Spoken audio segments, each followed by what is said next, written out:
right. I always have trouble with the lighting. When I use these boards, if I'm not careful, I get a really bad reflection and then you can't see what I'm writing down. Mm. We're having a thunderstorm. One of the reasons why I'm late is not really the lights, it's because we've been having some flickering power supplies. So that could happen again. So I apologize if it does, but I'll do the best I can. Now, on my phone, I've turned off the ringer, but I can't seem to. Hello, everybody. Hi, Roosevelt. But I can't seem to turn off the buzzer, for texts coming in. So we might get some of those. I hope not.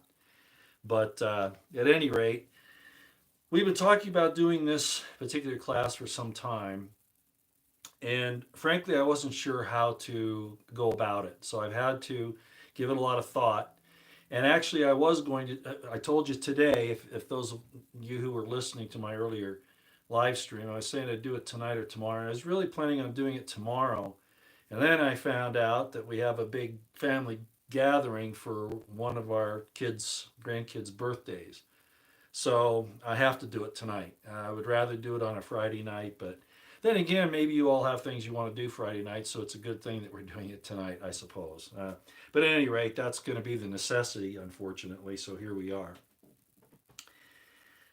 So I'm just going to dive right in. A lot of questions about refuges, temples, what the house of God is, and a mountain. So if you are not interested in this information, let me just tell you up front, I'm not going to be talking politics, military, current state of affairs with everything.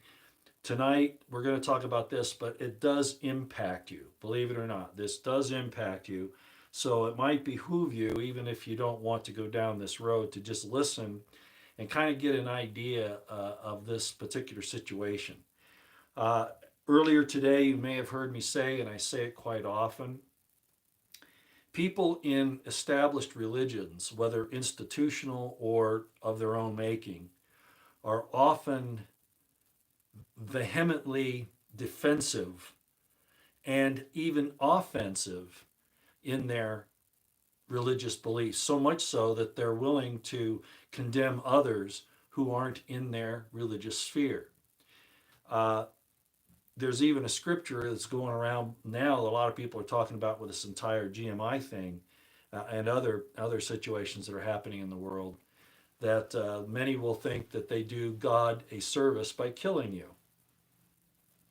Well, that's been the case with religions for a long time.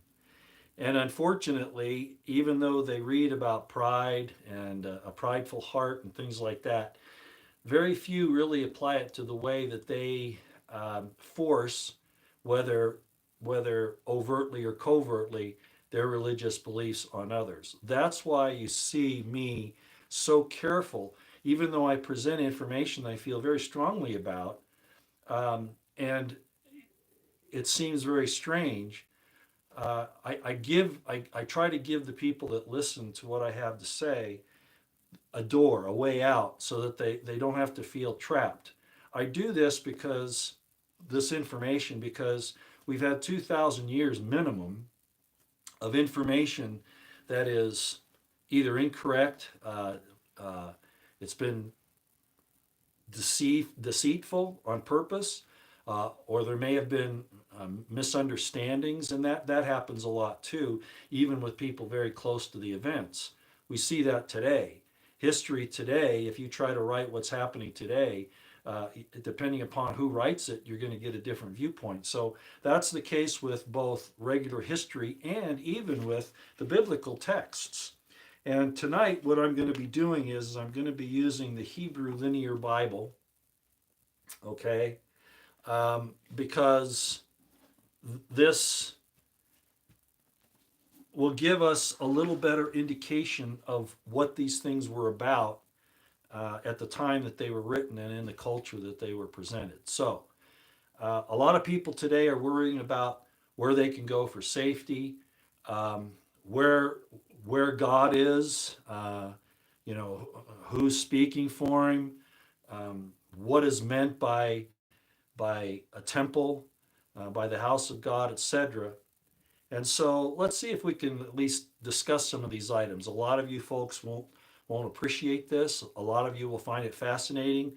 Those who are hardcore in their religious system, be they Christians, Muslims, or Jewish people, um, are going to have some problems here, and I realize that. But let's just go ahead and dive in. And I've often said that, especially with the Jews are concerned, it's an inside joke amongst the Jews. If you have three Jews together, you have five opinions. Well, at any rate, we've seen how religious organizations, be they formal or not, have some things in their systems. For instance, in what we saw in Afghanistan and Kabul here just the last few days, where they killed a woman for not wearing a burqa, and I mentioned that. That's a really far down the road religious dogma doctrine that is very destructive, and it's based a lot on, unfortunately, Christian beginnings and Jewish beginnings. I can't get into all the details of that with you, but I want to give you just a little background before I dive into this, because this pride in the religions that the people have in their religions can be so destructive. And that's the bad part about it, because you think that you're showing God your value. It's sort of like Phineas. If you remember the story of Phineas, Moses and them were out in the wilderness, and one of the Israelites went and got a Canaanite woman. Actually, I'm not sure she was Canaanite, but the point is she wasn't Israelite. And having relations with somebody outside of Israel was considered fornication. Not the sex act itself, but being with somebody of another nation. So what happened was is that this Israelite brought this foreign woman into the camp and took her to his tent. And Phineas saw it because he was afraid of the curses that God would give them for bringing this person into their camp. So Phineas took a spear and went in and killed both the man and the woman, which kept God's anger, as the scripture talks about, from going throughout Israel and just killing them outright. Be that legend or an absolute truth in history, let me kind of give you a little understanding of what it means. For instance, if a woman commits adultery and a man, if a man and a woman commit adultery, you'll take both the man and the woman and you'll take them out and you'll stone them. This is after a trial and all that. In other words, they'll be put to death. One of the things you don't understand, because you don't understand the culture of the times, and I'm not saying they didn't stone people, of course they did. But the fact of the matter is that they considered death. Today, we consider a spiritual death to be separated from God. Well, in those days, a death could be imposed on somebody by sending them away. That was a death in that they're being removed from the body politic. So they didn't necessarily stone everybody who was violating a commandment or a law or whatever. That really wasn't as common as you might think. I'm not saying it didn't happen, but casting somebody out, that's where the idea today of excommunication came from. That's technically an execution, the way they view it. And so they're not really putting people to death in the sense that they're actually killing them. They're separating them from the body politic. And that is a form of death, in that you're removed from that body politic. So it's really not, that's all, so much of it has been pushed because people think that again, they're being valiant in their pride. There are times when you have to take up arms against somebody, but it should almost always be defensive. Now, can it be that way in a spiritual sense? For instance, you have people coming into your group and they're causing a great deal of trouble in any number of ways, and it can get down to the point where, unfortunately, they either have to leave or suffer a real death because of the circumstances of the danger that they're putting everyone in. And I don't want to get into real details on that. I'm being purposely roundabout here, because the important thing that I'm trying to point out is that pride is very evident in those who are very valiant in their religious beliefs. and that's not good. So we have a tendency to cast judgment on others because they don't agree with us because we think we're right. And I had a very wonderful sage at one time tell me, and I've said this here before, everyone wants to be right. Hardly anybody wants to get right. So, how do we get right? Well, it takes effort. And one of the first things we do, if you really believe in the situation with Jesus, he said, I have not come to judge men, but to save them. Well, if that was his attitude, why shouldn't it be our attitude? Now, there were some problems in first century Palestine. If anybody's read my book, The Crimson Thread, or if you followed me through with the Eisenman series, you'll know that I have a problem with both Paul the Apostle, because he was an infiltrator that was placed in there by the Romans and the Herodians. So he was a spy. And we have a problem with James, because James, the brother of Jesus, who was the head of the Jerusalem church, the bishop, the Mabaker, and put there by Jesus himself, was very rigid in a lot of ways. So much so that he apparently didn't have a whole lot of disagreement with a group of the Essenes who would go out, and if they saw a couple of Roman soldiers talking about the Torah, the first 5 books of the Bible, that he thought it would be okay for them to forcibly circumcise those Romans or kill them. That's a real fact in history. Josephus talks about it. Why would James do that? Well, despite him being very holy and just, he still had a problem. And the problem, there was evidence there of this pride. When Paul talks about, actually when Jesus talks about, when he's talking to the scribes and Pharisees, and it says, ye compass sea and land for one proselyte, and when he is made, you make him twice the child of hell than yourselves. Unfortunately, that was actually Paul talking to James, because of this situation where there was the Gentile mission of Paul and the Israelite messianic mission of James and the Essenes, who were the real early Christians. And I know a lot of people won't understand what I just said. You need to go listen to my Eisenman series to see what we're talking about.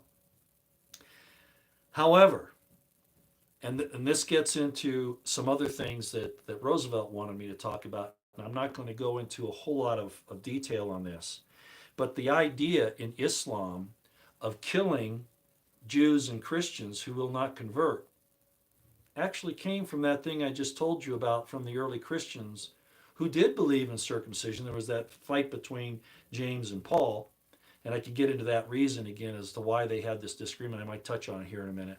But the fact of the matter is that this militancy that you see in Islam actually has its basis in the Messianic movement, the Christian movement of the first century. Roosevelt wanted me to talk about the beginnings of Islam, for instance, and we're not going to do that tonight, other than I'll just gloss over it. Islam, as I've said in the past, is a combination of what these, I'll just say Muhammad for the sake of the discussion, what Muhammad saw as the best of Christianity and the best of Talmudic Judaism, and he brought the two together. That's really what Islam is. And when you study the history of Islam, and Dr. Eisenman was an expert, he's the one that did the books that I've shown you, the James, the brother of Jesus, and the New Testament Code, which I've used in the Eisenman series. He's also an expert on Islamic history and concepts, plus he knows Arabic. And he understands, and he shows this in his writings, that the Islamic movement was probably born out of, in fact, the Messianic movement, the Christian movement of the first century. And also, and by that, you have some Kabbalah influences there. Not really many Kabbalah influences, but there are some. Where the real influence comes in, though, is in the Babylonian Talmud that the Jews put out in about 200 CE, 200 AD. And they added to it along the way. The Talmud has some really nasty stuff in it, has a lot of good stuff, has some nasty stuff, and the Islamic people picked up on that as well. So they got the Messianic militancy of the first century, plus the Talmudic, for lack of a better term, I would say, a lack of openness I guess to put it very easily. Um, a form of tolerance, not really tolerance so much as not trying to force yourself onto others. Because in Judaism, they technically don't do conversions. They don't go out and look for converts. I'm not saying they don't, but that's technically what they are. They don't like to do that. Islam, on the other hand, is very much mission oriented, very much going out and proselytizing and insisting that people convert to their faith. So that really came from that thing I told you earlier about the Romans talking about Torah, and the Essenes would come and demand that they submit to circumcision or die. That's really where it came from. So the history isn't as clean and nice for everybody as you would like to think. So what do we do about all this? How do we treat people? Well, it's in the two great commandments: love the Lord thy God with all thy heart, mind, and strength. And the second is like unto it: love thy neighbor as thyself. And James was right in those two things: righteousness and piety. That's really where we need to be. So let's talk a little bit about these concepts here. And you'll notice I have some Hebrew written up here. A lot of the things that have happened about the idea of the temple occurred because of Talmudic Judaism. And prior to Talmudic Judaism coming up on the scene, which really started, Rabbinic Talmudic Judaism, really, I mean, we could argue about the dates. A lot of Jews that are listening to this, or historians, will say, wait a minute. But for the sake of our discussion here, it really started at the Council of Yavna in about 90 AD, when the Romans said, look, we'll let Judaism continue, but you're going to have to do it under these parameters. And that was the birth time of Rabbinic Judaism and its Talmudic Judaism, which was commentary basically, and the laws of the Torah. And they'd even get into the Tanakh, the rest of the Tanakh, the Old Testament. But at any rate, the point is that Talmudic Judaism arrived on the scene, due to Roman influence. That's really what was going on there. Okay, so a lot of the terms that you hear, like temple and let's just use that one to start off with. The idea of a temple. What are we talking about here? Why is there this big thing about everybody looking for a third temple? They're looking for a brick and mortar temple to be built. Even a lot of Jews are that way. Where are they getting that idea and why? I'm going to take you down a road here, which is going to be kind of halfway between the common Christian and Jewish notion of building a third temple, and the other Christian notion of the body of Christ being the temple. And I've talked about that before, and you're going to see why it's probably more the latter than it is the former, and this from ancient times. A couple of terms I need to throw at you. We know about the temple. It's the Beit HaMikdash in Hebrew, but that's a Talmudic term that didn't show up until about the 2nd century AD or later. And that's what this one is here, Beit HaMikdash. And of course, the idea of the original temple that David was going to have built, his son Solomon actually did, was to house the Ark of the Covenant, right? The Aron Habrit. And at the time before the temple was built, it was placed in the tabernacle, which was the Mishkan. Now, why are these concepts important? Because despite what you might think about the history that's written in the Bible, and I'll just show you this one here, okay, just so that you know, there's a lot of politics going on there. And I've talked about David moving the Ark of the Covenant from Shiloh, where the Moshite priest took care of it, to Jerusalem, which was his political power play to pull a lot of power under the tribe of Judah, especially under himself. And he wanted to build a temple to put the ark in, but he didn't. And of course, the story is that God said, you can't do it because you have too much blood on your hands, so your son's going to have to do it. Well, okay, well, there are some other factors going on there, political factors, which I won't get into. But the point is that this was almost an afterthought to build a temple of stone. And I'm going to prove that to you tonight, at least I think I am. Because in the original Hebrew, and I'm just going to tell you here, let's go to Isaiah. Now, those of you who have your Bible, let's go to Isaiah 2:2. Now, a few weeks ago, whatever, I read to you Isaiah 1. where it talked about all these problems with the people and how it's so much like our society today. Isaiah 1. Well, in Isaiah 2, it starts talking about this mountain of the Lord's house that will be established in the tops of the mountains. Ooh. Well, any of you who are Mormons realize that that's one of the sayings of the Mormons from early on. And that's how they justify the fact that they live in the Intermountain West amongst the mountains, and that the temple that they built there is the temple that's being talked about in Isaiah, and that they're the people that Isaiah is talking about. Well, I don't want you to think that I'm coming at this from a Mormon perspective. I'm going to bring it to you in a Jewish, not even a Jewish, an Israelite Hebraic direction. Okay? So let's go to Isaiah 2:2, and let's look at a few words here. And I'm not going to write these down because we could get too complicated, but I just want to go through it. Let's read Isaiah 2:2. Okay? It says, the word that went, starting with 1, the word that Isaiah the son of Amos saw concerning Judah and Jerusalem, and it shall come to pass in the last days. Now, that's another problem because when Daniel was written, all of that information about the 7 weeks and the 70 years and all those different things that are in there, 70 weeks, all that business, the 3.5 years, the 7 years, etc., all really had to do with what was going on in the Second Temple period, through the Roman times and up through the destruction of the Second Temple.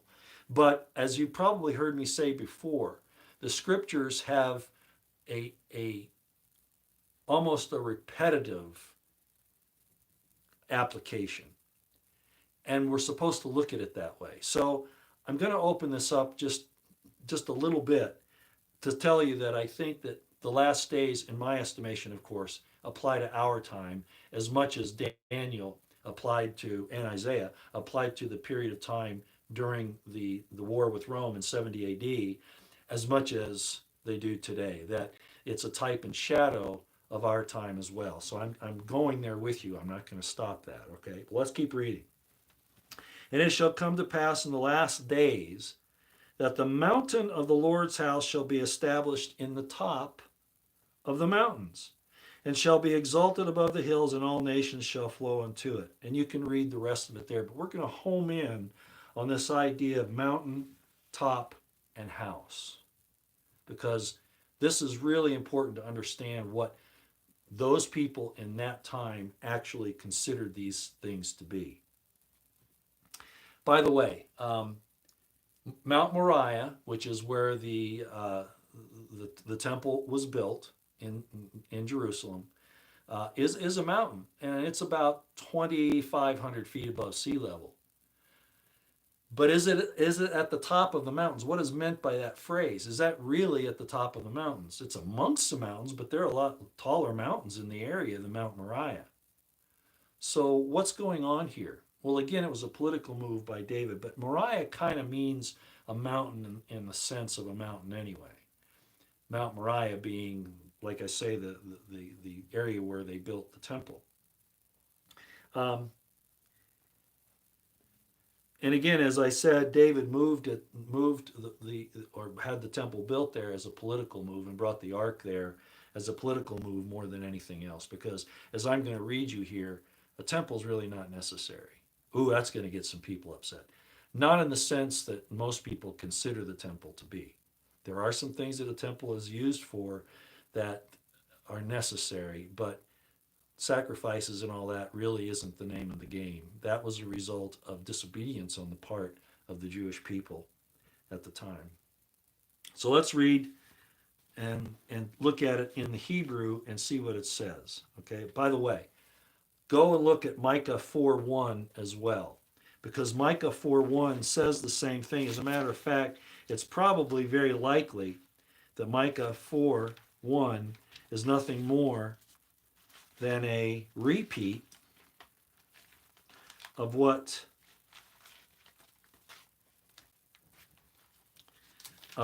Isaiah had said. It's probably saying the same thing that Isaiah said, maybe even plagiarizing it. But it's because it was that important. So 11, let's look at Micah 4:3 and just read that here so that you'll, or 4:1 rather, I'm sorry, Micah 4:1. And it'll say practically the same thing as I just read in Isaiah 2:2. So here we go, chapter 4 of Micah, verse 1. But in the last days it shall come to pass that the mountain of the Lord, of the house of the Lord, shall be established in the top of the mountains, and it shall be exalted above the hills, and people shall flow into it. In the Torah, the temple, what we would know as the temple, would be called the Beit Yahweh, Jehovah, if you want. The temple of the Lord's temple, the Lord's house. Beit means house. Okay? So the Lord's house was what it was called then. As a matter of fact, they put on, if you read like Ezekiel and these other things, it'll say that he was commanded to, when they were going to build the temple, which is after Ezekiel's Merkaba vision, which is going to be really important to understand. When they built this temple, they put holiness to the Lord, the house of the Lord, on the eastern gate. And this is what it would have said. It wouldn't have said Beit HaMikdash, which was the Talmudic explanation of it after Talmudic Judaism came around, which would, of course, be after the Council of Yavna, quite a while after that, several centuries. So the Talmud goes with tradition, what they wanted to continue rather than necessarily what the Torah actually was saying or what was required. So let's talk about a couple of words here, okay? The mountain of the Lord's house, mountain of the Lord's house shall be established in the tops of the mountains. What are we talking about here? Well, mountain is har in Hebrew. You've heard of Mount Hermon, for instance. Harmon, that means the mountain of Mon. It's word 2022 in the Strong's Concordance. Yes, I have one here, of course. All right. The word top is rosh, and it's word 7218 in the Hebrew side of Strong's. House is the interesting one because we have a tendency to think of a structure, whether it be a house to live in, or in this case, the house of the Lord, meaning a stone temple. That's what we're thinking about. But that's not necessarily the case. Remember, a lot of these things are explained because of tradition, because of religious valiance, quote unquote, of religious dogma and doctrine. So they actually change the meaning, and because it becomes the dictates of those who run the religious institution, other people start following it. But could there be some other translations? And the answer is, by all means, there are. So let's talk about this. I'm going to put this away, take a drink of water, and I hope you can follow me along here, okay? We're going to talk about Ezekiel. Believe it or not, this is going to shake some people up, but I might as well just go ahead and show it to you. Yes, I have studied Kabbalah. Kabbalah was not a Jewish Talmudic invention. The original Kabbalah was called Hekkelot, and it was very detailed in the way that the prophets used these things to ascend through the different levels of the heavens. And Kabbalah just means receive. Hekkelot means chambers. Jesus said, "My Father's house have many mansions." Or the real Hebraic term there would be, "My Father's house has many chambers." Hekkelot, or palaces, if you would like. Okay? And Kabbalah just means to receive. It was used, unfortunately, in some very bad ways over the years. And I'm not talking, when I talk about Kabbalah, I'm not talking about the Kabbalah that started under Luria, Isaac Luria, in the medieval times. Okay? I'm talking about the way, and you've seen me do this, of breaking down the Hebrew words, letters and words, so that you can understand the meanings better. For instance, the name, the letter Beit here, which is this first letter in the word Beit. Beit, when you expand it out, this is how you spell it. The actual letter Beit is spelled with a Beit, a Yod, and a Tav. Well, then you can break that down, and again, into Beit being the Beit, the Yod being the Yod and the Dalet, and the tav being the tav and a vav. So when you expand those out, you start to find new meanings. That's what I'm talking about when I say this. Now, there are some other parts where you can do meditations and you can concentrate on one of the letters of the Hebrew alphabet, or you can concentrate on one of the names of God. And I'm not going to tell you what those are here. You can find those out for yourself. They're in the Bible, of course. And you can use those to do a meditation where you're studying just that aspect of God, and you can get some really interesting things from that. You're not conjuring up God. That's not possible. There's nothing you can do to conjure up God. All you can do is say, I'm here, I'm for you, and if you want to impart something to me, I'm willing to listen. And he may say yes, he may say no, he may say nothing at all, which is a no. Okay? So the point is that you make yourself available, that you tell God that you're willing to stand in the breach for his principles, his attributes, and his kingdom. So let's get back to mountain. Mountain's pretty straightforward, but it's used to describe, as I just read, the mountain of the Lord's house, the mountain, the har of the Beit Yahweh, Jehovah, Beit Yehovah, the house of the Lord. Why is it called the mountain of the Lord's house? And why does it say it shall be established in the tops of the mountains? What are we saying there? Before I go any further, let's read Ezekiel. And we're going to make this pretty simple. Just go to Ezekiel 1:1. And I want you to keep in mind the few things I've talked about with the temple before. You all know what the Yom Kippur atonement of the high priest of Israel was, which was another purpose of the temple, right? You've heard me talk about it. Once a year on Yom Kippur, the Day of Atonement, the high priest of Israel would have a rope tied around his waist. He'd be in linen robes, no animal type. As a matter of fact, he'd be barefoot. He wouldn't even be wearing shoes. He'd be in total linen. He'd have a linen mitre on his head, which would say, Holiness to the Lord. And this rope would be tied around him, and he would go into the Holy of Holies. Now, why the rope? Well, he had to be married, so his wife was supposed to be on the other side of that rope along with somebody else. So in case something went wrong, they could pull him out. And he could not go into the Holy of Holies unless his wife was present, because he's not in the image of God, male and female, without his wife being present, which is another reason why I say that James had to be married. Being chaste is not the same thing as being celibate. It's not the same thing, right? He just wasn't sexually promiscuous, but the way Josephus wrote about him and some other people, it looked like he had nothing to do with any relationships with women, and I disagree with that, simply because he acted as the high priest of Israel on at least one occasion, probably more than that, once the Messianic movement took over the Temple Mount in around 55 or 56 AD, somewhere in there. Killed the existing Jonathan, the high priest, and took over the duties of the priest there in the temple. And James would have gone in at least once, probably several times, but on the final time that he went in, they heard him say the name of God, which is supposed to be unutterable, and they say that that's the reason why they stoned him. Well, if he wasn't married, that would have been another reason to stone him. Okay? So, and that's probably not why they did it, because he had been in there several other times before.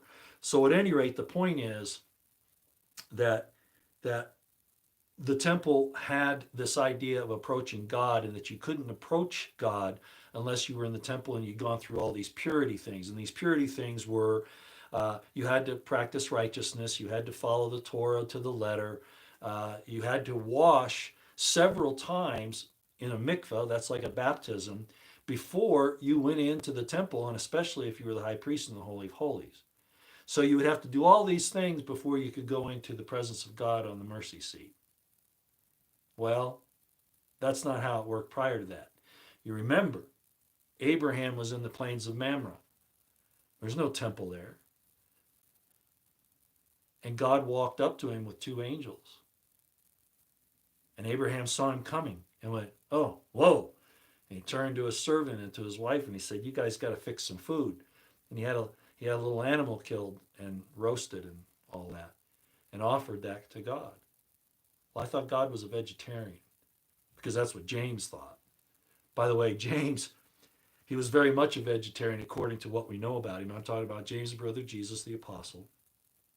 He wore only linen. He didn't want to wear any wool or anything that came from animals that were a result of sexual intercourse. He wouldn't eat meat because, he wanted to be back in the old situation prior to the flood, and not partake of meat. And that's okay. I have nothing against that. But the funny thing is that James ate a fish. There was a type of fish that he would eat, and he thought that it was a fish that wasn't a result of sexual intercourse. So that's why he would eat it. Well, he obviously didn't get that information from God because, as we know today, that fish did have sexual intercourse. So James had some problems, like I've said.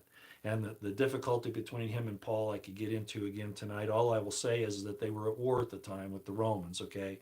So things happen. The first casualty of war is truth. Well, that happened even in the first century amongst the Messianic movement, the Christians, as you would know, both Pauline, Gentile, and the party of the circumcision, who weren't, by the way, the scribes and Pharisees of the Herodian establishment, and I think most of you know that.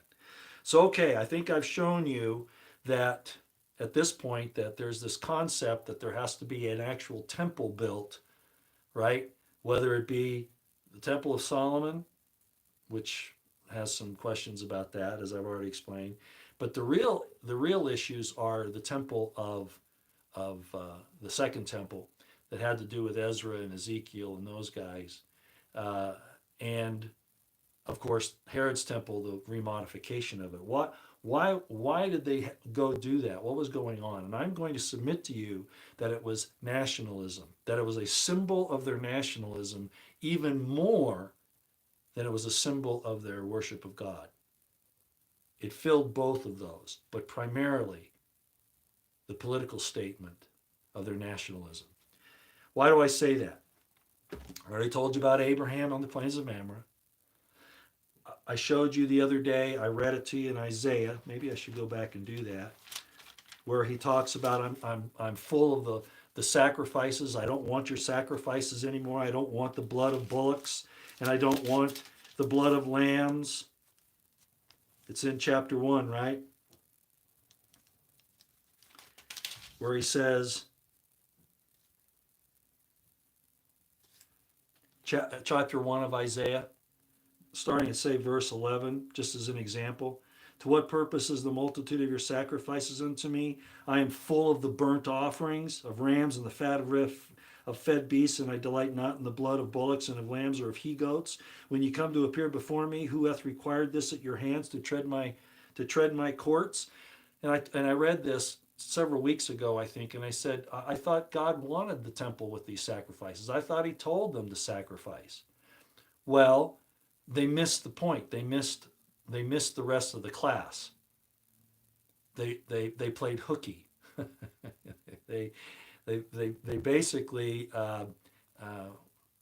weren't going to school. Let's read Ezekiel. So you've had the Babylonian captivity. First of all, the Syrians came in, and the Greek, or not the Greeks, the Syrians and the Babylonians, and they destroyed the first temple of Solomon. They destroyed it. The Babylonians took the Israelites that were left, and they were primarily from the tribe of Judah and Levi and possibly Benjamin at that time. And they were, of course, the 10 tribes had been taken by the Assyrians already, and the Babylonians took these basically Jews into Babylon for captivity there, and that's where you read the stories of Daniel and Ezekiel and those things. So there was no temple. What did they do? Well, part of it was what they did with Kabbalah and Hekala. They worshiped God through meditation and prayer and those types of things because they didn't have a temple to worship in. But did that mean that they then couldn't enter into a holy of holies, so to speak, that they couldn't enter into God's presence? No. Before I read Ezekiel, let me read something to you in this. This book here is written by Tim Ditopoulos. I think that's how you say his name, Ditopoulos. And it's a history of Kabbalah. I'm not telling you that you need to go get that, but I want to dispel some of your misconceptions about Kabbalah because it's gotten a bad rap. Okay, I'm not saying there aren't bad parts of it. Again, Aleister Crowley is a perfect example, and of course, a lot of the Kabbalah of the Middle Ages has some real questionable things about it. But I've already explained what the original Kabbalah was. So let's, and this will actually go to the defense of like Isaac Luria and the Kabbalists of the Middle Ages. So I don't agree with everything that's in here, but I do want to read this one thing to you. And this is on page 10 of this book. Let me just read this to you. Despite his many miraculous feats, Ezekiel's main Kabbalistic importance lies in his vision of the Merkaba, or chariot throne of God. In this extraordinary vision, Ezekiel describes a mighty disk of shining crystal that rolls on 4 multi-directional wheels of chrysolite. Each wheel is guided or accompanied by an angelic creature. A mighty throne of sapphire rests on the disk, and a figure in the form of man of bronze and flame sits upon it, surrounded by a brilliant rainbow glow. The many details of the vision have inspired debate over the millennia, but the most critical part, one of the debates is, can you see God without a temple? Okay, that's one of the debates, and modern Judaism would say no. And modern Christianity thinks that this temple needs to be built because of all these reasons they've put forth. But let me finish reading this. The most critical part of the vision was the implication that the divine presence on earth was not restricted to the house of God, Beit Jehovah, God's house, or later in Talmudic times, Beit HaMikdash. Let me read this again. The most critical part of the vision of Ezekiel was the implication that the divine presence on earth was not restricted to the house of God at the Temple of Solomon. And of course, it would be in the Herodian temple later.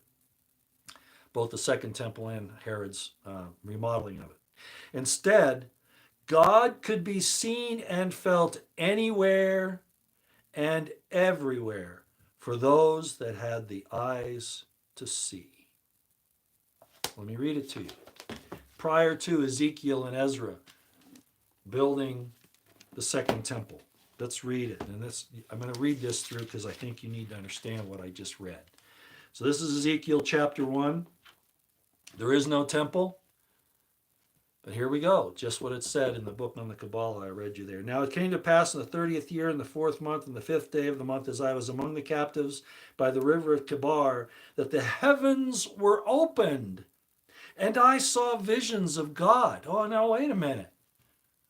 Where's the Holy of Holies that he's got to go in to do this? What about the sacrifice he needed to make to God? Oh, I just read you in Isaiah. What sacrifice? What are you talking about? None of that's happened. In the 5th day of the month, which was the 5th year of King Yehoiakim, it's hard to say, Jehoiakim's captivity, the word of the Lord came expressly unto Ezekiel the priest. And we could talk about Melchizedek priesthood and all that, but I'm not going to go there tonight. The son of Buzi in the land of the Chaldeans by the river Chebar, and the hand of the Lord was there upon him. And I looked, and behold, a whirlwind came out of the north, a great cloud, and a fire enfolding itself, and the brightness was about it. And out of the midst thereof, as a color of amber, out of the midst of the fire, also out of the midst thereof, come the likeness of 4 living creatures. Here's the Merkaba Vision. And this was their appearance. And then you could read through that and see all the things that are talking about what's happening there. Okay? Let's go on down. And he says here... let's just go to verse 21. When those went, these went, and when those stood, these stood, and when those were lifted up from the earth, the wheels were lifted up over against them, for the spirit of the living creatures was within the wheels. And the likeness of the firmament upon the heads of the living creatures was the color of a terrible crystal, stretched forth over their heads above. He's seeing this, and he's not in a holy of holies. And then he goes on to say, in verse 25, and there was a voice from the firmament that was over their heads when they stood and had let them down their wings. And above that firmament there was over their heads was the likeness of a throne, as the appearance of a sapphire stone. And upon the likeness of the throne was the likeness as the appearance of a man above upon it. And I saw as the color of amber, as the appearance of fire round about within it, from the appearance of his loins even upward, and from the appearance of his loins even downward. I saw as it were the appearance of fire, and it had brightness round about.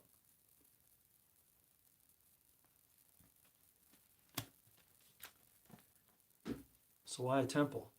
If Ezekiel could accomplish all this prior to a temple, what's going on here? Well, as I read in Isaiah some time ago, God wants us to have his law written upon our hearts and our minds. And this is where there is a correct idea in Christianity that God's more concerned with a house made without hands, meaning us, than he is with a house made of stone.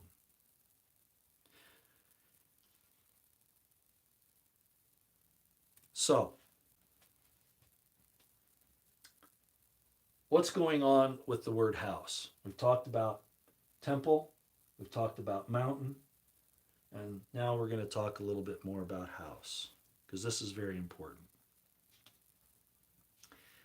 For those of you who have a Strong's Concordance, I want you to go to the word for house that's used in Isaiah 2 and in Micah 4. And the word is word 1004. And I want you to see something here that's very important. And it's not talked about because there's the tradition, as I talked about earlier, Reb Tevi, and Fiddler on the Roof, tradition, if you've ever seen the movie. That's what it was about. Bedam the Torah, Bedam the Tanakh, it's our tradition, it's the Talmud, the tradition that they were about. Let's read this word house. Is it really, does it have to be a house of stone, a house built by the hands of man? So we're going to go to word 1004 if you have a Strong's. And you can go in Gesenius and double check me on this, okay? You can actually see it in the Hebrew there. And you got to understand also that James Strong and Professor Gesenius, who did the Hebrew lexicon, they had their biases as well. And you see it in here, and I found a lot of it, and I've made those corrections. Yes, even I've made corrections in Strong's and Gesenius. But this one, I think you'll see where I'm going with it. Let's look at the word for house. Word 1004. I hope you all are there with me. Let's read what it says here.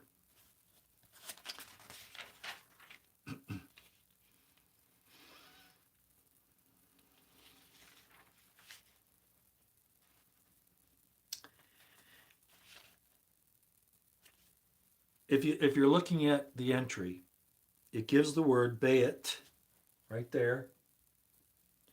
And it says, probably from 1129, word 1129. Well, let's go over and look at word 1129. 1129 is Bona. Word 1129 is Bona. And it's a prime root, and it means to build. Okay. Begin to build. Listen to this one. Obtain children. Now let's go back to 1004. Beit, a house, family. The house of David. It's not a brick house. It's his house, his family. Could mean daughter. Keep reading down there and you'll see some other things here. It says right there, family.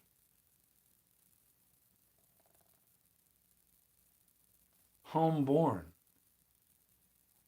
What's going on here? What's going on here is that God was building a family. That's what's going on here. So when Isaiah says that in the last, and in Micah, in the last days, the mountain, the big thing that is so high that you could look over a vast area, up on a mountain. The concept is importance, magnificent, majestic. The mountain of the Lord's house. The majesty of the Lord's family will be in the tops of the mountains. Well, the Jews can't interpret it that way because what are they going to do with their stone temple?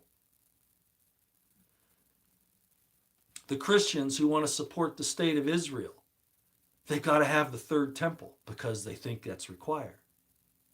So the Christians who believe that they are the body of Christ aren't that far off. Paul wasn't 100% wrong, and James wasn't 100% right. The truth, as so often happens in war, is a casualty. We become so enamored with having to stand and even kill to make sure that our concept makes it through.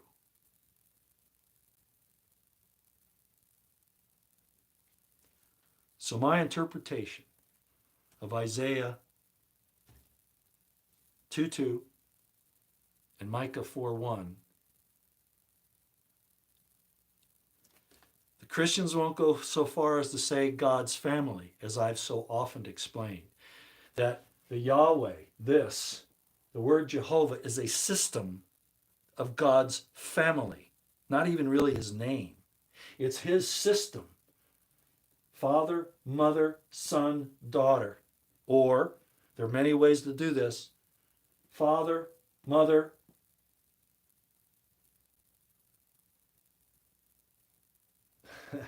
son, and his wife. And there are a lot of other things I could show you in that. It breaks down into so many ways, but it has to do with the family system. God really is the father. You might say, well, who's the mother?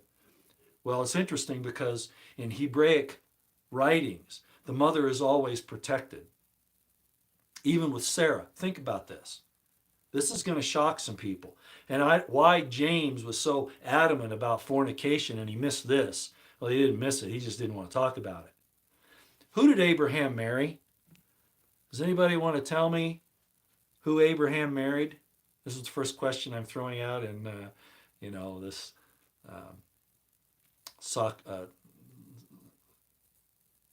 yes.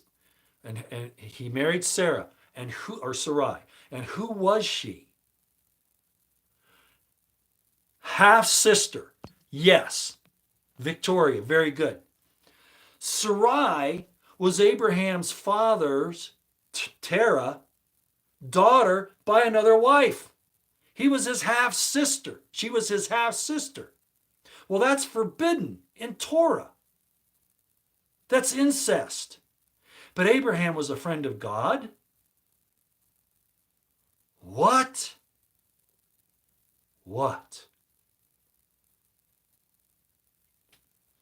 This is one of the problems between Islam, I'll just say Ishmaelites, and Israelites. Because the Ishmaelites saw that Sarah was his sister and said that that was illegitimate And that's a good argument. There's a lot of truth to that, especially when you add the Mosaic law later. Was Abraham under the Mosaic law? Well, Paul didn't think so. Paul said that he was only under an earlier law. Well, that's debatable, but he's still committing incest, okay, no matter how you cut it. So the Ishmaelites, the Arabs who later became Islam, right, they said, well, the legitimate wife is Hagar because she was not related to him in any way. Therefore, Ishmael was the right, by law, the firstborn son, not Isaac, who was the fruit of an incestuous relationship. Now, there's another side to this. When Abraham was going into Egypt, you might remember the story. He was concerned that Sarah apparently was a beautiful woman, probably the most beautiful woman at that time. And he was afraid, Hagar was the servant of, actually Hagar was an Egyptian servant of Sarah, okay? Hagar was Sarah's handmaiden, okay? But she wasn't related to Abraham in any way, shape, or form like Sarah was as a half-sister. So when Abraham's going into Egypt, he's afraid that Pharaoh will kill him so that Pharaoh can take his wife. So he says to Sarah, tell them you are my sister, which was true. Right? Well, guess what happens to Sarah? She's taken into Pharaoh's court. Now, what does that look like? We're supposed to flee from every even possibility of sin. So Abraham let his wife go into the court of Pharaoh to save his life. He sacrificed his wife for his life. And that's another thing that the Ishmaelites claim, is that the son of Sarah wasn't Abraham's son, but Pharaoh's. Just another argument they make. Now, further down the road, and I've talked about this before, we have Joseph of Egypt. And he's held up on this high pedestal about how wonderful he was, the coat of many colors and all this. He was the birthright son. He achieved the birthright. And his brothers were jealous because Joseph was a little nasty prick. I'll just use the term, He was very prideful. He knew that he was the favorite because he was, the favorite son. And he was a pain in the ass to the brothers. So they decided to sell him, if you'll remember the story. They didn't want to kill him, so they sold him. And he sold into Egypt, and we know the whole story, right? Joseph's down there, and he becomes the viceroy of Egypt. And what he does is I've told you about this before, it's in Genesis 48, I think, 45 or 48. The point is, Joseph enslaves the Egyptian people. He has them work for 7 years to get ready for this famine. And then when the famine comes, they've done all the work.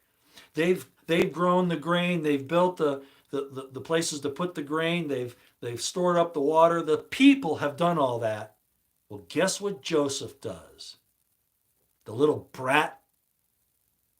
He tells the Egyptians after doing this 7 years of plenty, he tells the Egyptians during the beginning of the 7 years of famine, well, if you want some food, you're going to have to, you have to sell me your land, okay? Oh, all right. Actually, it doesn't start there, but you'll get the idea. If you want some food, see, the people came to Joseph and they said, we're all starving to death. Will you feed us? And, he had all of the grain stored by the priests, right? And he says, okay, yeah, you can have it, but you're going to have to pay Pharaoh for it. Well, the people were the ones that put it in there to begin with. So the people, because they didn't want to starve, they submitted some of their liberties to Joseph. Joseph says, they come to him, they say, we don't have any food. He says, well, I'll give you food, but in return, you're going to have to do this. You're going to have to, submit to this slavery to Pharaoh. And then they come later and they say, we don't have any money to buy food. And he says, okay, well, sell your cattle to me. They come back later and they say, well, all that's gone now. What can we do? And where does it finally end up? You will be Pharaoh's slaves.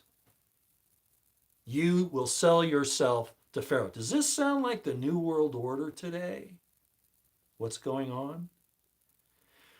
Where did their idea come from? The story of Joseph.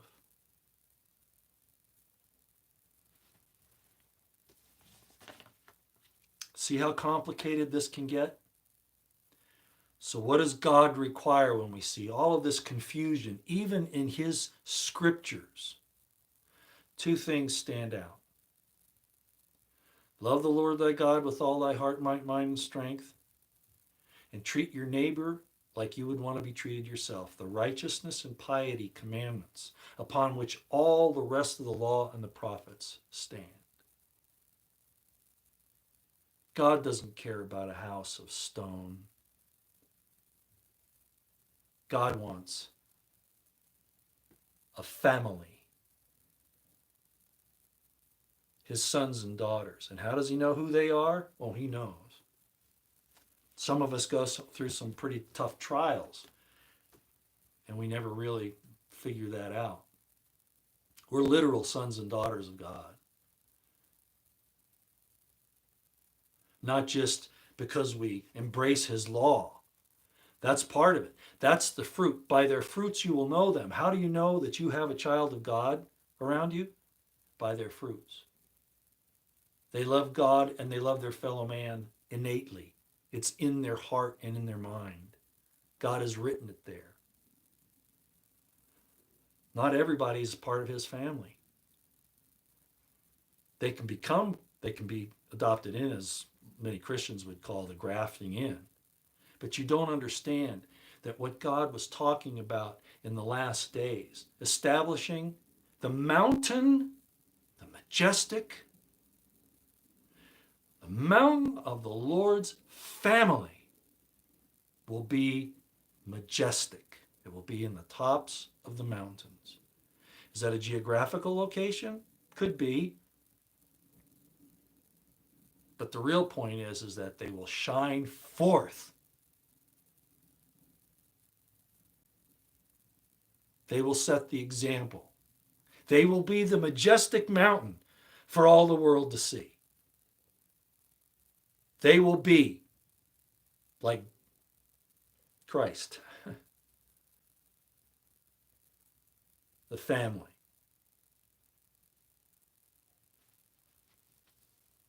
It's in the Hebrew. The Beit HaMikdash is Talmudic. The Temple of Solomon, the Temple of David that Solomon was going to build, that Solomon ended up building, was a political move of power. Isaiah said it. The Moshite priests were supposed to keep the ark in Shiloh, not take it to Jerusalem. Everything that David said about God wanting the temple in Jerusalem, that was all political nonsense. But it made it into the scriptures. And it became such an important nationalistic symbol that James, unfortunately, let it take control of him because he wanted the nationalistic thing so bad that he was willing to put the temple even before what he knew were righteousness and piety. The most important part. The real, by their fruits you shall know them, which are evident in the family of God.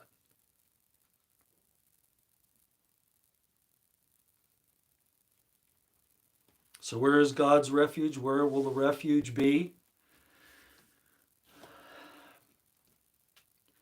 There are always different levels of meaning. It's pardes in Hebrew. It's the different levels of meaning.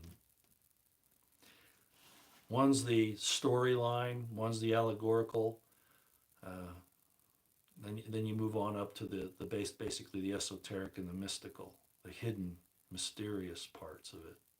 Because it's It's even quoted in the scriptures, right? That it's the glory of God to conceal a thing. It's the honor of kings to search a thing out.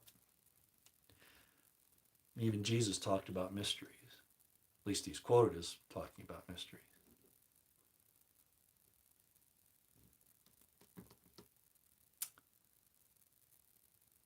So there could be a literal place. I'm not here to tell you where it is. I'm telling you that the mountain of the Lord's house are his children, and that they will set the magnificent example of the last days. They will be shining through one way or the other.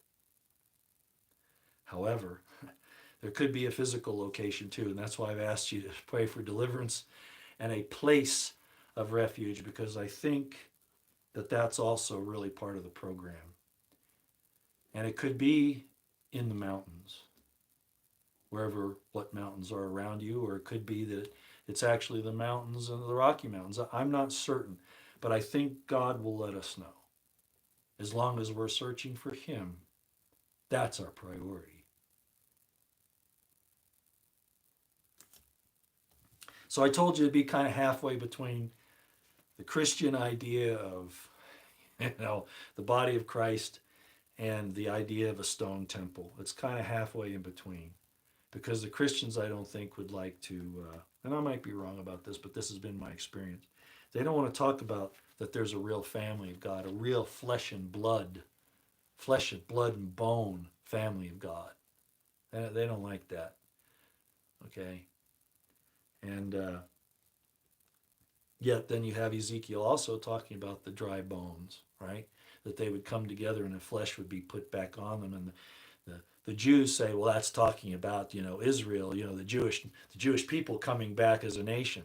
That's not really the case. That's called, I think Paul said, wrestling the scriptures. They wrest the scriptures to their condemnation. They are so afraid to admit what they are that they're willing to deny what God has told them, that they are his family. And a lot of that has to do with control.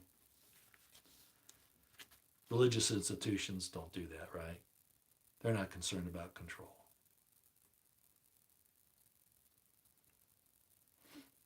So that's my presentation. It's not quite what I wanted, but as I said, I'm not going to be able to do it tomorrow.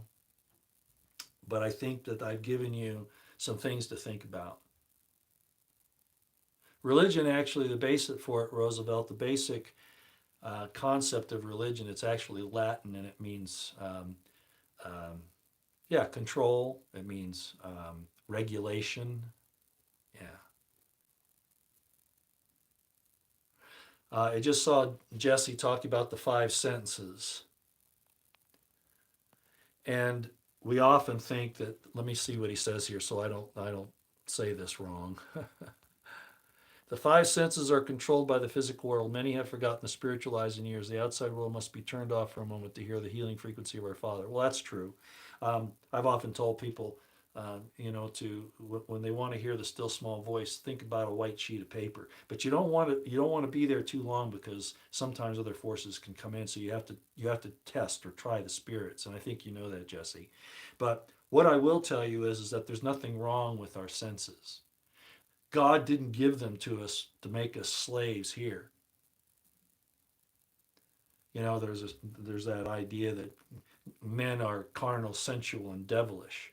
And everybody interprets that to mean the 5 senses, especially the sexual part, right? Or the gluttony of eating too much food. But really what it's talking about is the misuse of those things. Too much of a good thing is going to hurt you, no matter what. You can drink too much water and die. The fact of the matter is our 5 senses are but an introduction to all the other senses that we're going to get when we enter God's kingdom. Our 5 senses are just the beginning. And if we learn to use those properly in a righteous manner, they will be added upon. And you'll have more senses. You'll see more of the light spectrum. You'll see your family who have departed in your very presence. They're not off away somewhere. Hopefully they, they respect your privacy when you're doing certain things, and I think they do. But the senses are a gift and they'll be expanded upon. One of the quotes that I love from Jesus, and you've heard me say it before, is, I would that you would have life and that more abundantly. I'm not going to take away from you what you already have. I'm not going to take away your five senses. I'm not going to take away your wife, your husband, your children, just because I want you to only think of me and Father. No. I'm going to give you more of what you already have. I would that you would have life, and that more abundantly. Why? Because we're family. The Lord's house is like David's house. The house of David, his family. The house of the Lord, his family. That's our refuge. That's our deliverance. And it will be mighty like a mountain when all this is done. That's it. I think I need a drink. No, it's water, I guarantee you. And Roosevelt, no, I'm afraid it's not purified water. I'm afraid it is from the reverse osmosis, but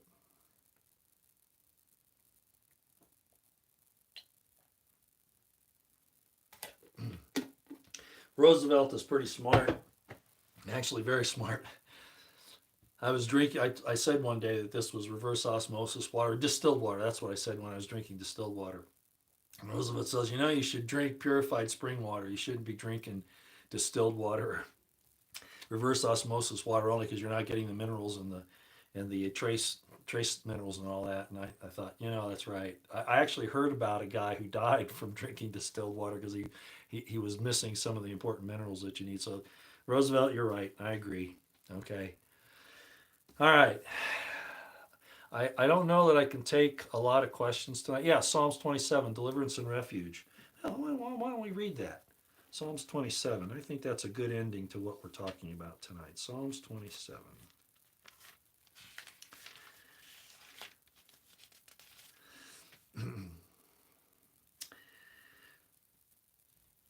The Lord is my light and my salvation. Whom shall I fear?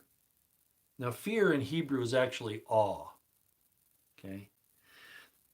That's how God prefers to look at it. It's men who want to talk about fear. God talks about awe. The Lord is the strength of my life. Of whom shall I be afraid? See?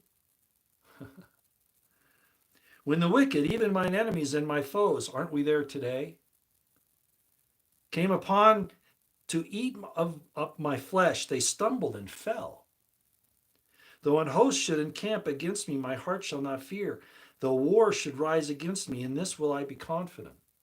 One thing have I desired of the Lord, that will I seek after, that I may dwell in the house of the Lord all the days of my life, to behold the beauty of the Lord and to inquire in his temple. Well, the temple there is Beit Jehovah. It's still, they translated a temple because of Solomon's temple and the Jewish nationality. But really what it's saying there is, I want to be a member of God's family, as I've already explained. And you can read the rest of it. All right. Is Roy a Mormon? I used to be, but these concepts are not coming from the Mormon side of things. They're coming from this.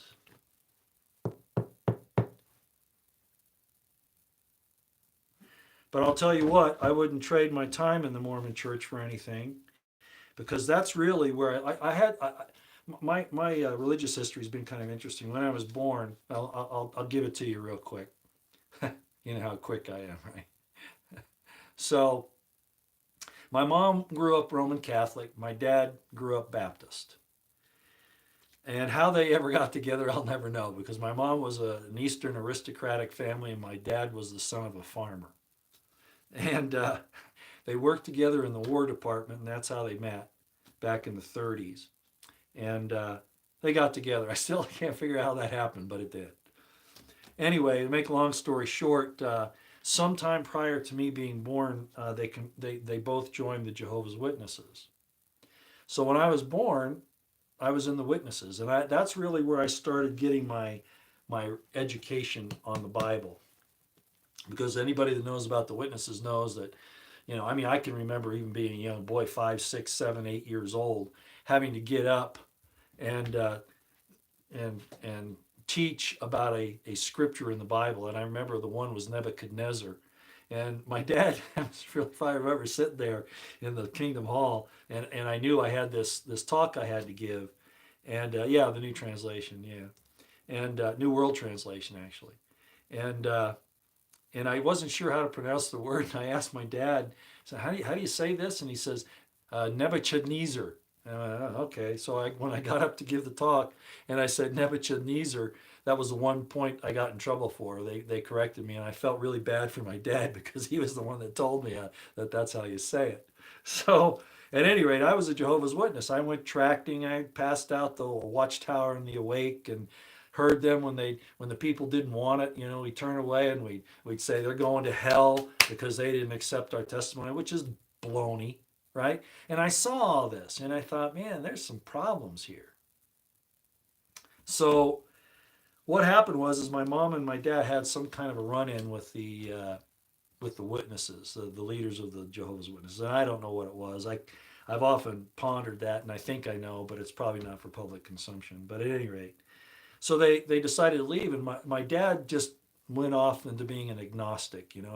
He had respect for God, but he really didn't know the answer. It was an honest position. My mom, however, returned to Roman Catholicism, and guess who she dragged along with her? Well, myself and my brother. And I did the same thing I did when I was in the Witnesses. I studied. I studied the Roman history, Roman Church history. I talked with priests and all that. I became an altar boy, and of course, then I found out about the Inquisition. And I didn't know the sophisticated information that I know today about, the Council of Nicaea and the people like Saint Jerome and Saint Augustine and Epiphanius and all that. I didn't know all that at that time, but I knew there was something here that didn't make a whole lot of sense.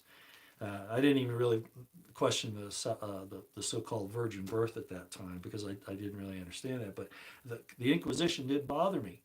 And I went to talk to my priest, and he basically said, "Don't worry about things like that. That's long past." But you see, that's in the history. They at least admitted that. So I became suspicious, and so I started studying some more, and I finally decided, you know what, I need to study some other things. So I went to a lot of other churches. I even went to a synagogue there for a while, just trying to get all this information.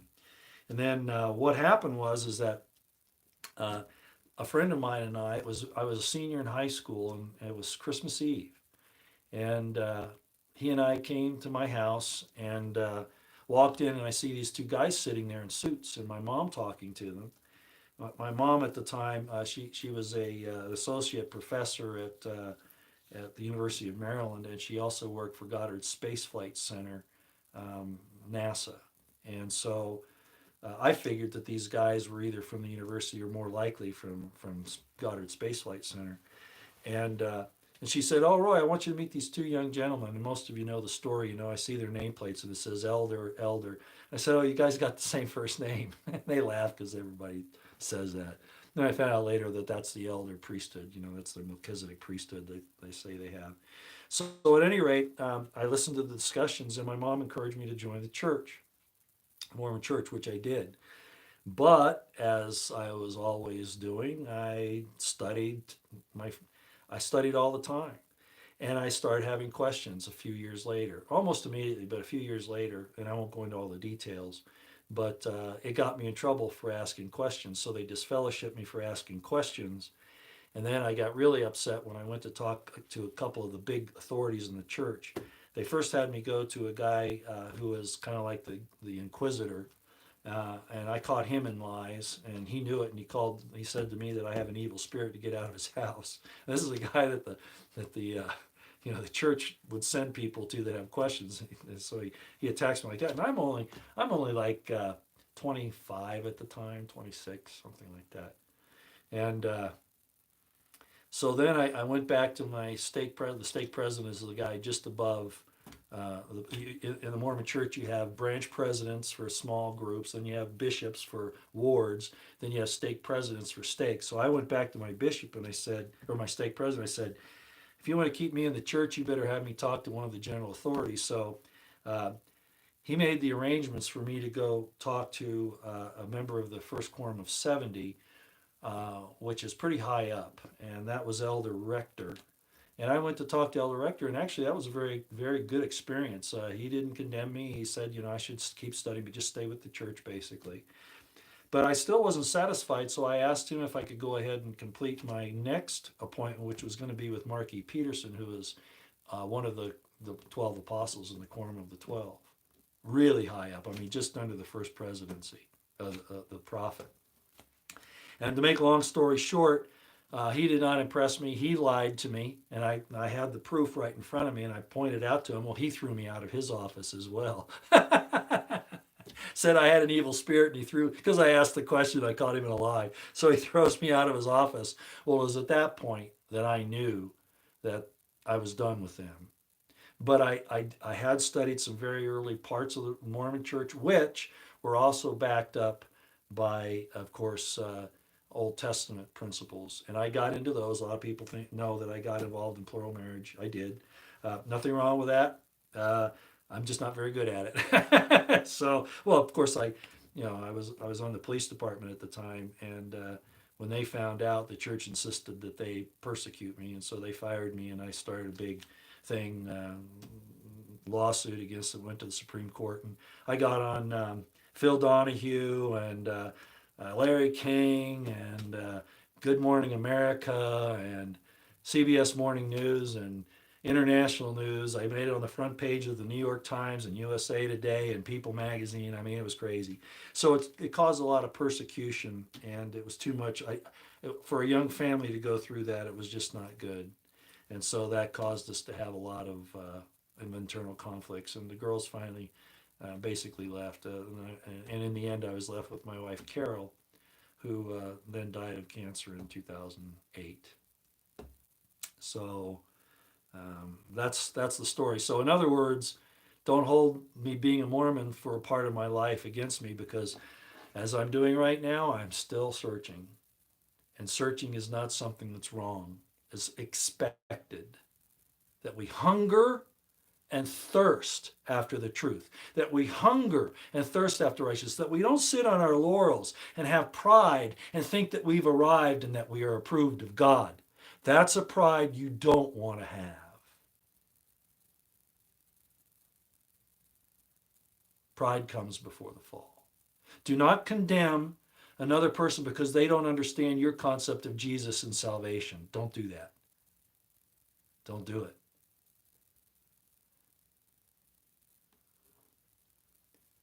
You can talk to them, you can offer your understanding, but don't condemn them because your experience is not theirs. They have to get their own.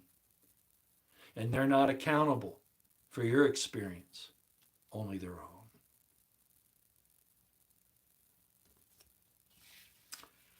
All right, almost coming up to an hour and a half. So we'll leave it at that. Please, again, I don't do these classes to try to get you to conform to my understanding. I do them to show you that we have, at the minimum, 2,000, and I would actually say 4,000 years of tradition of man's concepts. And we have to sift through to find what's really going on. And I'll end on this.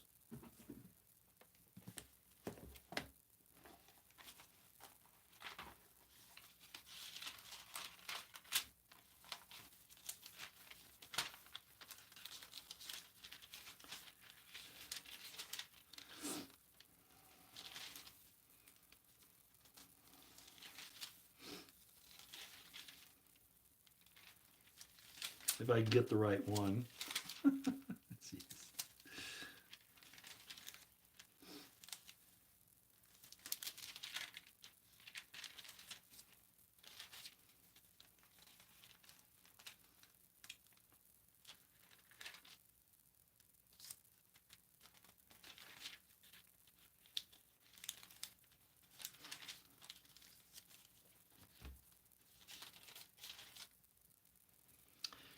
The concept of the Son of God is not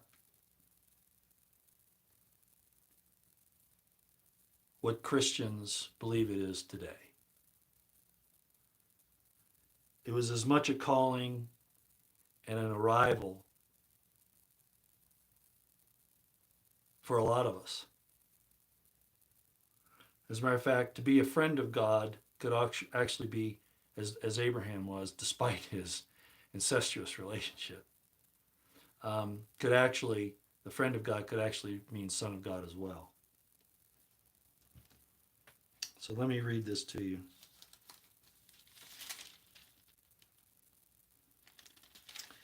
If I don't lose it again, I think I just did.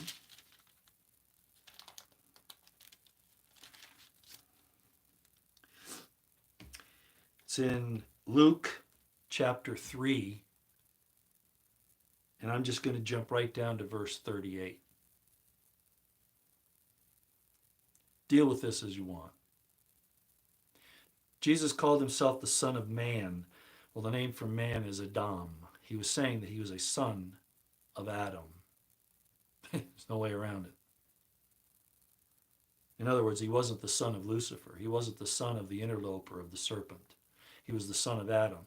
So he wasn't from the line that Lucifer fathered in the Garden of Eden. He was from his father, Adam. He's perfect in his generations, just like Noah was. And this is what it says in verse 38. Which was the son of Enos, which was the son of Seth, which was the son of Adam, which was the son of God. God's family. Y'all take care. Yeah, we could talk about reincarnation and Abel and Adam and all that stuff, but that's not for tonight. Okay. Thanks everybody for coming. We'll see you. Take care.